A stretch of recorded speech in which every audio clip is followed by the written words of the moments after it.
ce garçon a découvert un dragon piégé dans la forêt. Poignard en main, il s'approche lentement. Tuer cette bête lui vaudrait la reconnaissance de toute sa tribu. Mais cette mystérieuse furie nocturne reste immobile à sa merci. Il lève son couteau, le sait, hurle en plein conflit moral. Finalement, il n'a pas eu le courage de frapper. Alors qu'il s'apprête à partir, voyant le dragon qu'il a lui-même piégé, il décide de couper les cordes et de le libérer. Mais à peine libéré, la furie nocturne bondit, jetez-le sur la pierre, les yeux perçants du dragon le fixent intensément, hurlant de colère contre lui.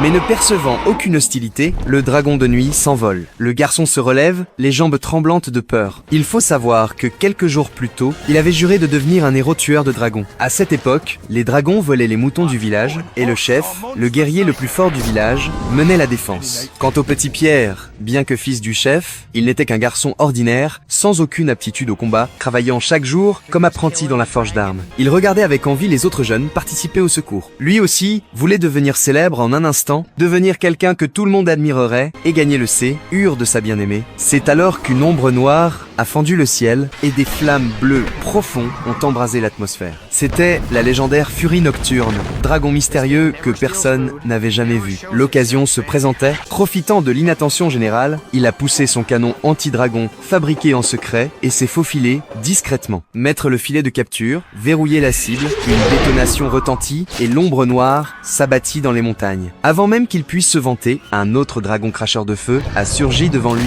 poursuivi et en grand danger, il a frôlé la mort. Au moment critique, son père s'est précipité pour le sauver et par chance, le dragon cracheur de feu était à court de souffle, ce qui a permis de le repousser rapidement. Mais un accident s'est produit. Les poteaux de bois ont brûlé, libérant plusieurs dragons captifs qui se sont échappés, beaucoup de butin également pris. Son père était furieux. Malgré ses affirmations d'avoir touché une furie nocturne, personne ne l'a cru. De retour à la maison, il n'a pas dit à son père qu'il avait libéré la furie nocturne. Mais son père l'a soudainement interpellé, lui ordonnant de participer à l'entraînement pour tuer les dragons avant de partir sans se retourner. Le lendemain, il est retourné là où il avait libéré la furie nocturne. Il a vu le dragon se heurter plusieurs fois contre les parois rocheuses, incapable de s'envoler. Il s'est empressé de dessiner la furie nocturne et a découvert qu'il lui manquait une partie de sa queue, l'empêchant de maintenir son équilibre en vol, le faisant chuter lourdement à chaque tentative. Il était fasciné par cette scène. Dans un moment d'inattention, son crayon est tombé, attirant l'attention de la furie nocturne, qui l'observait calmement, sans bouger ni rugir. De retour au village, il a consulté le manuel des dragons qui détaillait les capacités de chaque espèce et comment les combattre. Ces dragons qui crachent du feu, de l'eau, de l'électricité, du poison. Chaque page contenait des explications détaillées. Mais à la page de la furie nocturne, il n'y avait qu'une seule phrase.